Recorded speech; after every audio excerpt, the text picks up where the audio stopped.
नमस्कार दोस्तों। आज का टॉपिक है हमारा पेपर 2 पार्ट ए यूनिट 3। ठीक, तो पेपर 2 पार्ट ए यूनिट 3 के जितने टॉपिक हैं इसमें जो जो चीज़ें शामिल हैं, जैसे आप इसमें पाएंगे आपका लोकतंत्र शामिल है, फिर आप इसमें पाएंगे पॉलिटिकल रिप्रेजेंटेशन।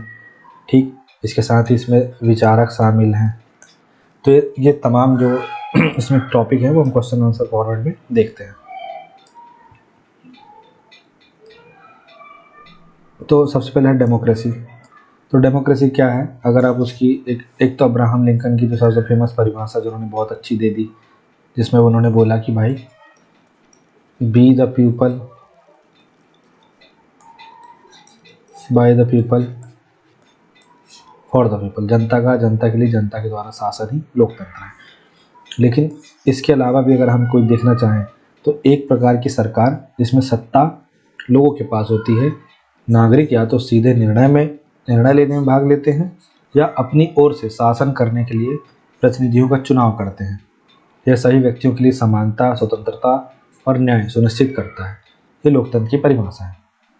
इसमें अगर हम देखें लोकतंत्र की विशेषता, तो अगर आप लोकतंत्र की विशेषता देखेंगे तो पहला है लोकप्रिय संप्रभुता, अर्थात अंतिम शक्ति लोगों के पास होती है।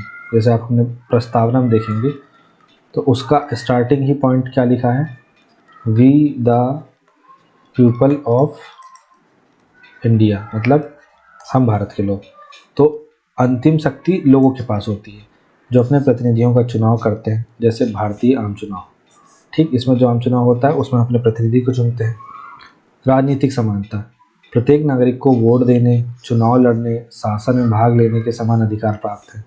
जैसे भारत में सार्वभौमिक मताधिकार, 18+ से ऊपर का कोई व्यक्ति, चाहे उसका जेंडर कुछ भी हो, रिलीजन कुछ भी हो, कास्ट कुछ भी हो, प्लेस ऑफ बर्थ कुछ भी हो, इन सब से परे वह जो है 18+ का अगर वो हो गया है तो वो पार्टिसिपेशन करेगा। तीसरा रूल ऑफ लॉ, संविधान सर्वोच्च है और कोई भी कानून से ऊपर नहीं।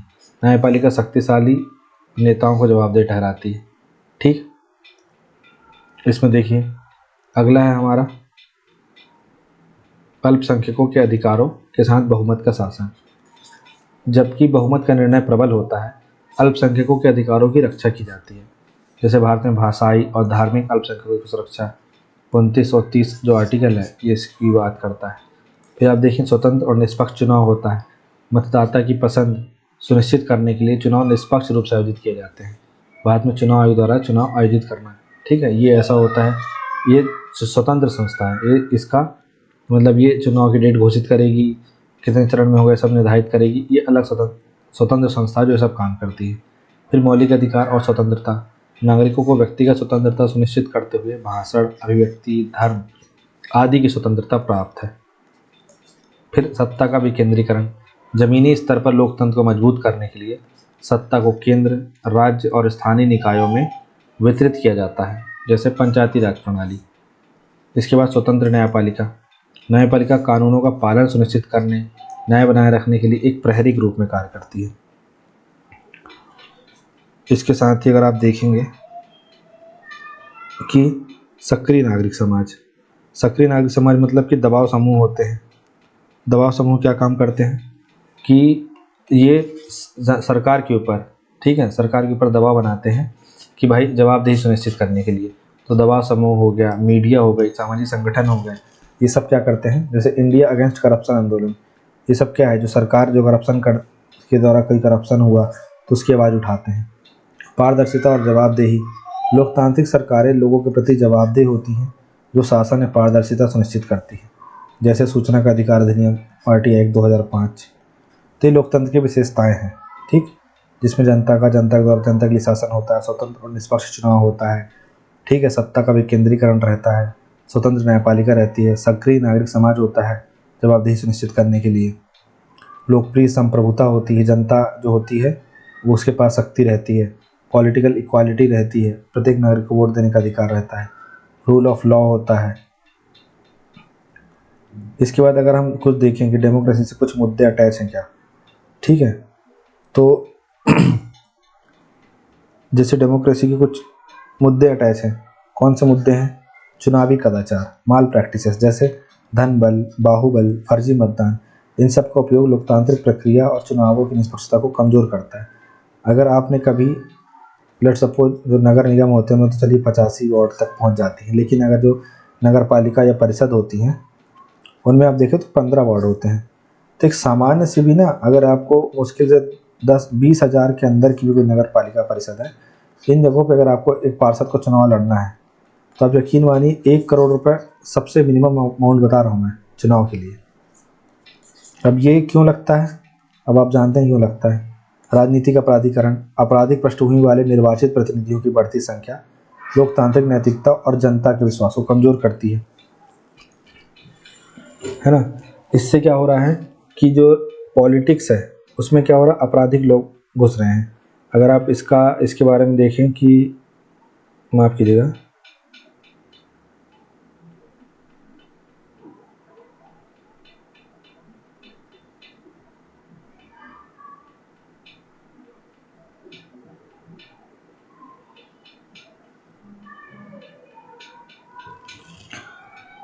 हाँ, तो राजनीति का प्राधिकरण में क्या हो रहा है कि जो जो क्रिमिनल बैकग्राउंड वाले लोग हैं वो भी इसमें घुस रहे हैं और उनकी संख्या अच्छी खासी बढ़ती जा रही है। राजनीति का प्राधिकरण को कैसे आश्रय मिल जाता है कि क्या होता है कि वोट बैंक पॉलिटिक्स है ना, ये पॉलिटिशियंस जो होते हैं मसल पावर और क्रिमिनल बैकग्राउंड वाले जो होते हैं वो वोट मोबिलाइज कर लेते हैं डर की वजह से, लोगों को डर दिखा करके। तो उस व्यक्ति को अगर वोट नहीं मिला, लेट सपोज ये व्यक्ति अनरिजर्व कास्ट का है और जो अनरिजर्व कास्ट में जो लोग नहीं आते तो उसको इतना पता है कि मेरे 100 वोट हैं इस इलाके से और उस इलाके से उसको वोट नहीं मिला, तो फिर अगर इन लोगों ने इनको वोट नहीं दिया तो फिर बाद में इनकी चटनी बनाने लग जाते हैं। ये वाली सबसे बड़ी दिक्कत होती है। इसके बाद अगर आप देखेंगे कि 2019 में जो लोकसभा इलेक्शन हुआ उसमें 43% जो लोग हैं एमपी जो इलेक्टेड हैं वो क्रिमिनल केसेस उनके ऊपर डिक्लेयर्ड हैं। ये association of democratic reform Ahmedabad का एक ऑर्गेनाइजेशन है, उसकी मैं बात बता रहा हूँ। 43% लोग जो हैं उनका क्रिमिनल बैकग्राउंड है, क्रिमिनल केसेस उनके ऊपर। And 29% of them face serious charges जैसे murder, rape, kidnapping and corruption, ये सारी चीज़ें। जैसे आप वो देखेंगे कि जैसे अमित शाह जी हैं, तो अमित शाह जी के ऊपर यूनियन होम मिनिस्टर जो वर्तमान में उनके ऊपर एक्यूज्ड इन सोहराबुद्दीन एनकाउंटर केस, ठीक है, एक्यूज्ड हैं वो। फिर ए राजा जो तमिलनाडु से बिलोंग करते हैं, डीएमके के हैं, वो 2G स्पेक्ट्रम स्कैम में एक्विटेड थे वे। फिर मनेका गांधी जैसे हो गई, ठीक है, multiple cases including criminal intimidation. इसके अलावा सुरेश कलामणि जो फॉर्मर कांग्रेस में थे पहले, कॉमनवेल्थ गेम स्कैम में इनका नाम आया। उसके बाद अगर आप देखें आजम खान जो उत्तर प्रदेश में समाजवादी पार्टी के हैं, land grabbing, hate speech, corruption, इन सब में। लालू यादव, ठीक है, राष्ट्रीय जनता दल के हैं और चारा घोटाले में इनका नाम आया। Ravi Kishan, multiple cases including attempt to murder तक इनके ऊपर है, जो भी गोरखपुर से आपके सांसद हैं ये।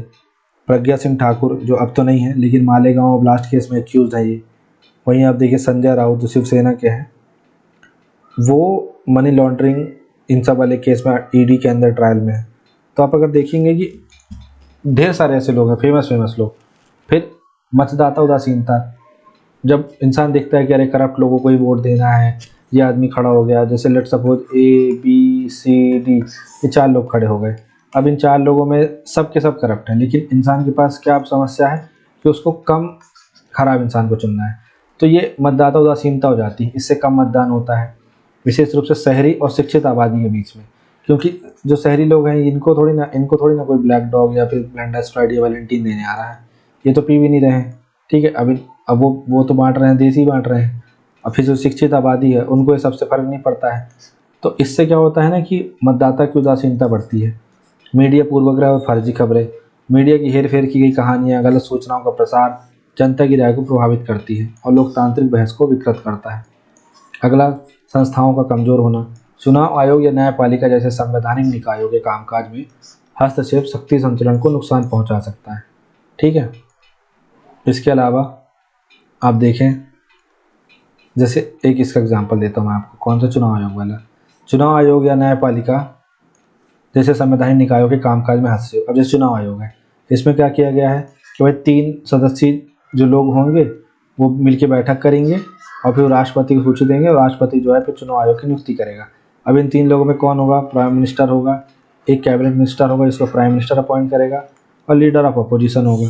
अब इनमें बहुमत, तो अब ये कैबिनेट मिनिस्टर की इतनी औकात है कि प्राइम मिनिस्टर के डिसीजन को ओवररूल कर देगा? कभी नहीं, ठीक है, कभी नहीं कर सकता। तो 2 तो पहले ही इनके पास है। अब ये बंदा अकेले क्या कर लेगा? अकेला जाना क्या ही भाड़ फोड़ेगा, ठीक है। तो ये होगा, अभी बोलने के लिए तो हो गया कि भाई लीडर ऑफ अपोजिशन भी इसमें शामिल है। कम से कम 5 लोग होने चाहिए ना, जिसमें से ऐसा होना चाहिए कि 2 इधर से होने चाहिए, 3 इधर से होने चाहिए, मतलब 2 इधर से और 2 पक्ष से, 2 विपक्ष से, और एक न्यूट्रल होना चाहिए, भले उसमें न्यायपालिका का कोई शामिल नहीं करो। इसके अलावा आप देखेंगे कि राजनीतिक दलों में आंतरिक लोकतंत्र की कमी, ठीक है। अगर आप देखें कि आंतरिक लोकतंत्र की कमी जैसे, तो जो पार्टी है वो खुद अपने उसमें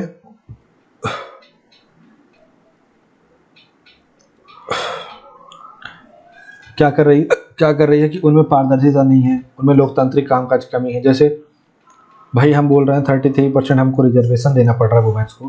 भाई अगर पार्टी ही 50% से ज़्यादा टिकट वुमेन्स को बांटे तो हमें तो ये करना ही नहीं पड़ेगा ना, पार्टी खुद 50% सीट महिलाओं को दे। क्या भाजपा के पास अमित शाह जी ने बोला कि 12 करोड़ से ज़्यादा सदस्य हैं।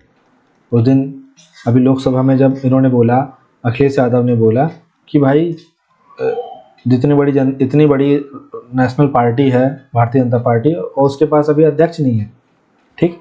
तो अमित शाह जी ने बोला ना कि भाई आप लोगों को अपने बीच के 5-6 लोगों से चुनना पड़ता है, और बोलता मैं दावा ठोक के कहता हूँ कि आप अगले 20 साल तक आप समाजवादी पार्टी के अध्यक्ष रहेंगे, लेकिन हमें तो 12 करोड़ लोगों में से चुनना है। ठीक है, आपको 12 करोड़ लोगों में से चुनना है, लेकिन आप क्या इन 12 करोड़ लोगों में से आप इतनी 545 विधानसभा सीट में क्या आप 300 महिला कैंडिडेट, 200 महिला कैंडिडेट, 100 महिला कैंडिडेट भी खड़े नहीं कर सकते क्या? क्या इतने भी कैंडिडेट आपके पास नहीं है? तो यहाँ पे ये सोचने वाली बात है कि भाई पार्टी में डेमोक्रेसी ही नहीं है ना। फिर उसके बाद देखिए पार्टी में कितनी महिला हैं, जब मीटिंग होती है तो उसमें कितनी महिला हैं। जो स्टेट जैसे भारतीय जनता पार्टी है, मैं इसमें आप कांग्रेस को भी शामिल करिए, मैं सिर्फ बाईस की बात नहीं कर रहा हूँ। Bharatiya Janata party, Indian national Congress है, इन सब की जब मीटिंग होती है, या इनके जो स्टेट के हेड हैं जैसे कि BD शर्मा जी हमारे राज्य के भारतीय जनता पार्टी के अध्यक्ष हैं, तो ऐसे जो 28 राज्य हैं प्लस 8 यूटी है, तो कितनी जगहों पे ऐसा है कि भारतीय जनता पार्टी की जो अध्यक्ष राज्य की वो महिला हो? क्या आज तक कोई महिला भारतीय जनता पार्टी की अध्यक्ष बनी? नहीं बनी ना। तो ये सब यहाँ पे सोचने वाली चीज़ें हैं कि ये जो तमाम चीज़ें हो रही हैं ये ऐसी क्यों हो रही हैं। हाँ,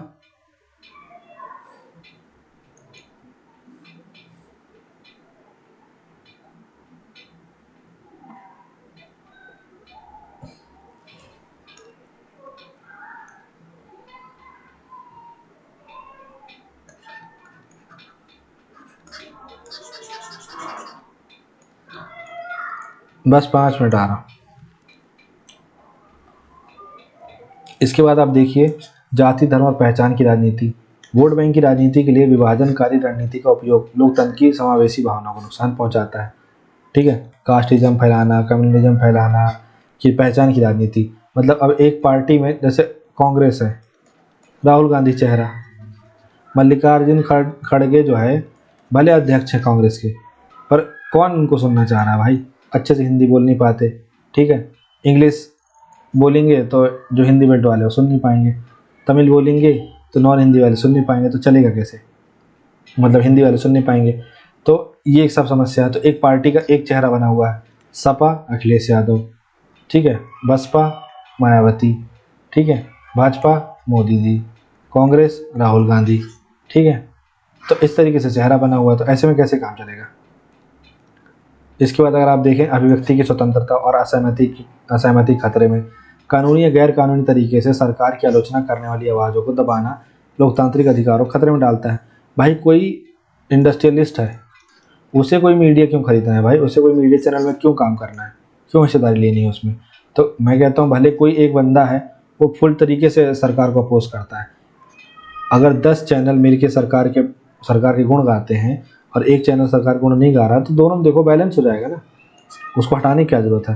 भ्रष्टाचार और जवाबदेही की कमी, खराब शासन, पारदर्शिता की कमी से लोकतांत्रिक संस्थाओं में नागरिकों का विश्वास कम होता है।